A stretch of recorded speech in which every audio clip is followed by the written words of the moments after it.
Deputy సీఎంగా ఆంధ్ర రాజకీయాల్లో కీలకంగా వ్యవహరిస్తున్న పవన్ కళ్యాణ్ గారు దేశవ్యాప్తంగా ఉన్న రాజకీయాల్లో కూడా అప్పుడప్పుడు వెళ్తూ ప్రచారం నిర్వహిస్తూ ఎన్డీఏ పార్టీని ఆయన అధికారంలోకి తీసుకొచ్చే విధంగా ప్లాన్ వేస్తున్న విషయం మనకందరికీ తెలిసిందే.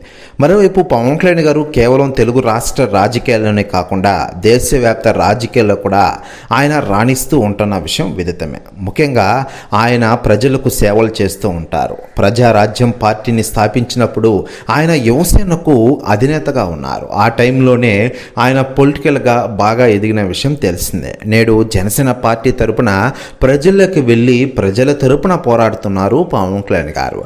మరోవైపు 2024లో సార్వత్రిక ఎన్నికల టైంలో ఆయన చూపించిన తెగు గురించి ఇప్పటికీ అందరూ స్పందిస్తూ ఉండగా తాజాగా తెలంగాణ మాజీ సీఎం కేసీఆర్ గారు సంచలన వ్యాఖ్యలు చేశారట. ఆయన మాట్లాడుతూ పవన్ కళ్యాణ్ గారి గురించి, ఆయన వ్యక్తిత్వాన్ని గురించి మనం ప్రత్యేకించి చెప్పనక్కర్లేదు. 2029 ఎన్నికల్లో ఖచ్చితంగా పవన్ కళ్యాణ్ గారు సీఎం అవుతారు. డిప్యూటీ సీఎంగా దేశ రాజకీయాల్లో కూడా చక్రం తిప్పుతున్నారు అయ్యా, నిజంగానే గ్రేట్ అంటూ సంచలన వ్యాఖ్యలు చేశారట కేసీఆర్ గారు. ప్రతి వ్యాఖ్యలు వైరల్ అవుతున్నాయి టోటల్ తెలుగు ఇండస్ట్రీలో మరియు ఆంధ్రప్రదేశ్ రాష్ట్ర రాజకీయాల్లో.